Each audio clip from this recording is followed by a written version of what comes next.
What's up? What's up? Another video. This we're gonna be talking about the subframe. I'm gonna go ahead and get this installed. So I'll show you guys exactly how this will go back on the car itself, and then I'll talk to you guys about other things shortly. But let's talk about this right now. As you can see, I got the subframe reinforced. Now again, this is not needed unless your frame's already cracked. If you're road racing, taking the track, drag racing, any of that stuff, if you're putting in a lot of power, I recommend getting this done. But if you're like under 500 or so like that, and you don't beat on it, just normal driving, I wouldn't recommend it. But again, if it's cracked due to age, definitely get this done. Now I got this done locally here in Rockford. I live in Illinois, so I had a buddy in Rockford that did it for me. This cost me about $400. Yeah, it's a little expensive if you're thinking about that, but there is a guy, I believe his name is James, I can't think of his last name right now, but he's selling a kit right now on eBay. It's like $180 plus shipping or tax or something like that. Ends up being like what, some change. And then I could have welded myself if I wanted to, but then I still would need to invest in stainless steel or metal cups designed for, metal welding. Because right now I can only do aluminum, and I've only practiced aluminum, and I haven't done metal yet. So I didn't want to take a chance. Again, that would end up costing me like $100-something plus and end up being the same amount or what I got this done for.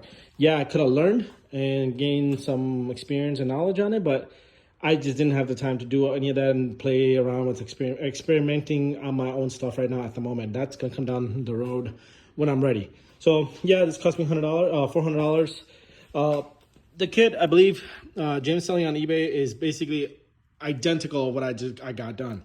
Now I gave pictures based off Google to the guy that I got this done by. Got a metal plate welded here, metal plate done here, and then metal plate done here. So basically this is the straw, this is the part that has a tendency to crack. Then I also got these little triangle pieces done as well on the edges, and then I had told him to do the bar as well. This is not needed, but it's good to just get it done if you choose to get it, or if it comes with the kit, if you were to buy it from James. And I'll try to put the link in the description once I find the page to sell the kit. But yeah, this is basically it. Then, in addition to that, somebody had mentioned on the Facebook to get these little tabs done as well. So I did. I told my welder to do this as well. So he did these two and the plus on the bottom here. Let me see if I can get this lifted. So on the bottom here as well. Along with that, I also had him told him to tack weld the alignment brackets as well. I don't think these have a tendency to crack or anything like that, but as a precaution, I just told him to tack weld it. And he did all of them, I believe. Yeah, so he just tack welded on a lot of these when I told him to do it. So it should be there. It's not clear, but yeah, so it's here. So pretty much everywhere I had told him to do it. So that's pretty much it for the subframe part. Of course, my hand's dirty. Now, once you get that done, I'm about to go ahead epoxy paint that. I'm not going to get a subframe powder coated. I just think right now it's the cost wise and all that stuff. Plus, this car is going to be driven pretty much the weekend car. It's going to be driven on the weekends. Plus, anytime the weather's good, I'm going to take this car out. I don't want, again, as much as I would like to, I don't want to. Everything that I want to do, like powder coating wise and nice, super clean build will be on the Mark IV. I don't want to do anything on this one. This one's just going to get epoxy paint, just like how I did the front subframe. Again, I'll be driving this car a lot more than the Mark IV when that Mark IV is done. Hence the reason why I'm not too fond about needing to get that done. Now, number two, let's talk about this thing. This is freshly rebuilt Diff with the Weir Stage 2 kit. I provided the kit to Nick. He's in Wisconsin. It's about an hour and 45-minute one-way drive for me. So he got this done within a week. He did it really quick for me, and I appreciate that, Nick. If you're watching this video, again, I'm very, very happy that you took me in and got this in within a week. This thing is, he described it as very clean, differential when I had dropped it off. Nothing internally was broken. So I provided the kit. He replaced bearings. He checked everything, got it fully painted, and cleaned up everything. So this is ready to go. I do got fluid that I'm going to be putting in this. It's in the boxes. I just got it through Amazon. So when that time comes, I'll go show you guys exactly what fluid I'll be using. He did provide a spec sheet with the diff after it was built, before and after the numbers and stuff. So I'll share that with you when I go to install it and put the fluid in. So I'll show you all, guys, all that, what he recommended and what I ended up buying based off of his recommendation. So that's done. Look at that. It's all nice and clean. I'm sorry the light's not showing good quality video. Yeah, it's on a brand new sticker as well. So if anybody's asking or wondering about, hey, how much did this cost, I would say reach out to him because price may vary. Again, my diff was in great condition, almost great condition, I should say, that, you know, obviously the price will vary based off that. So if something's broken internally, obviously the price is going to change. Hence the reason why I'm not going to share the price on this, because I don't want someone going to him and be like, hey, this guy paid this. I want to pay this amount. I think my diff is good. Go ahead, rebuild this. And that is the reason why I'm not sharing this price, because I want people to send in their diff. If you're planning on getting rebuilt by Nick, he can quote you properly based off the inspection and how the diff is and what needs to be done to the diff itself. So again, my diff was in great condition. I provided all the parts and my price was different, but your price may be different compared to everybody else. So again, just like how detailers would detail their cars, they have to look at the car itself to inspect it and see how much it requires, and they charge based off that. Same thing. Now, I did mention about my axles. I want to show you guys this as well. I believe is this one. That one's a lot cleaner. Is the one that popped out. So this thing popped out, and the grease from internally here was all over the diff. So I originally thought my diff was leaking from the side, from one of the spindles, but it was not. But it was actually the grease from here. And I found out, and I didn't mention this to you guys, but my driver's side wheel was wobbling like this a little bit, and hence the reason why I'm doing bearings and everything else on that and want to do everything all at once, have a fresh rear subframe.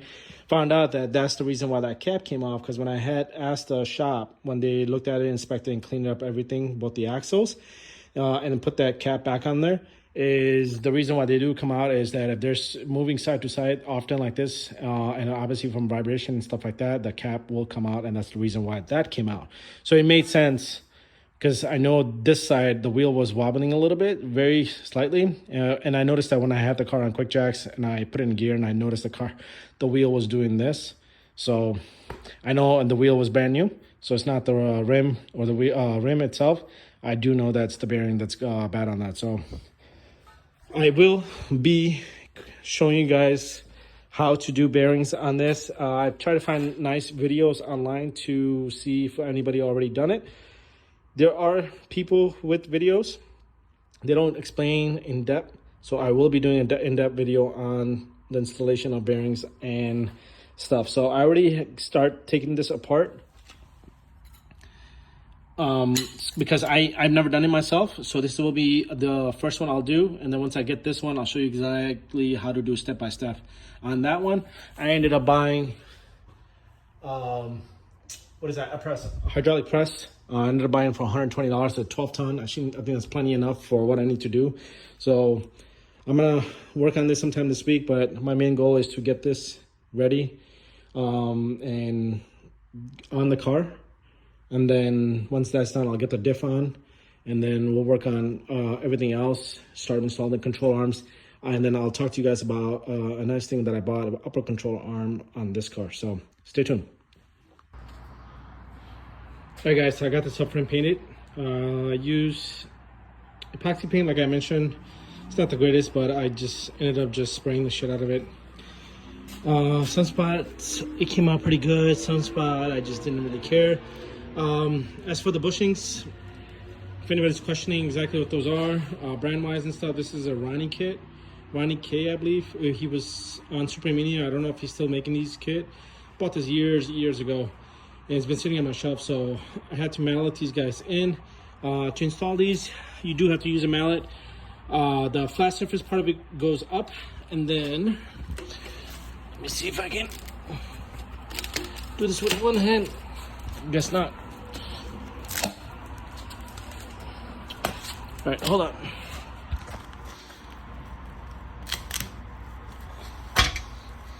All right. The disc part of it, like this, will go on the bottom. So all of them are mallet in. Don't use a hammer or anything like that, just use a mallet. And if you're using it, putting on these new bushings, or you can just put some Vaseline on it and on the outer and just mallet them in. I didn't grease these guys, but I will be greasing these pieces. I didn't get the grease with it, so what I'm gonna do is I ended up getting bushings for upper control arm, and so I might just end up using these on the, I forgot what these are called. Anyways, the wrist pins. They're like wrist pins, yeah. So just gonna be greasing them and pushing those in. I may have to mallet them in, or I might just be able to push them with the hand. And then my goal is to go ahead and get the subframe in, and then I'm gonna try to record it. If I find the stand, if not, then I'll just show you guys exactly after I get it somewhat in, and then do the final install. So I did get the diff in. The reason why is because because of the weight distribution. I'm gonna have it on the jack, and I'll lift it by the diff, and then should just obviously lift based off the weight. Because if I do it without the diff, it's just gonna be wobbling all over the place with that, and I don't have a wood to keep it all even and stuff. So, but everything else is off the subframe. I'll install it after this is all installed on the car. All right, guys, I got this installed. Unfortunately, I wasn't able to record the video of me doing the installation. I'm glad I kind of didn't, because it was a pain in the ass to get this in the car. The diff itself with the subframe is very heavy, and I do not recommend doing this by yourself unless you have nobody to help you with this. This took me a while to get this in the car. I got the bushings, everything installed, pretty much torqued down. The diff is, I believe, those two fat bolts in the front are 100 something. I think they're 100, and then the two nuts and the two bolts are about 65, 67 foot-pounds of torque. That's what the diff is for. And then the subframe bolts, which are these little nuts and then a stud and a nut over here, they don't really state online. I wasn't able to find anything, but I did it close to 100 on all of them. But I'm gonna re-torque them once I get the car on the ground and drive it and break the diff in about 500 miles. Then I'm gonna go ahead and check again to make sure that they're still tight, and I pretty much put a good amount of force on them and use that nug a little bit. So, but I did run into some issues. I want to address those. When I was trying to line the diff up, the subframe up and stuff, this piece right here popped out, so I wasn't able to get the stud out into all the way on the bottom of the bushing. So you may have to take apart your trunk, just like how I did. It was a pain in the ass. I had to push that back down through the bushing and wrist pin. So yeah, hence the reason why the whole trunk is apart, as well as this side. So like as you can see, there's a stud right here, then there's a other piece that where the nut connects to. You'll literally have to take apart the rear seat and these two black pieces that closes this apart to push those down if they get pushed up as you're trying to install the subframe. It was a pain in the ass. The other side went in like it was no problem. For some reason, it wasn't lining up on this side. Again, I was doing this by myself, so I do not recommend this doing by yourself. At least have a helping hand just in case. And yeah, that's pretty much it. I'm going to end the video here. I don't have anything else I wanted to talk to you guys about, besides the fact that I did get the subframe in, and and there's no torque specs on the bushing ones, but they are for the diff one. So I already mentioned that. I don't have the drive shaft connected to it because I want to get the e-brake cable, which is right there on the floor, in. And I'm going to start working on the bushings pretty soon on this one. I do have the press ready. It's probably going to be sometime this week, tomorrow, or maybe another day. I do want to make sure that I get this in right. I've never done it, so this is going to be a learning experience for me. I do got to replace these bushings as well. This one and this one I already bought from Toyota. I'll get all those parts ready and everything for you guys. But that's pretty much it, I think. On that,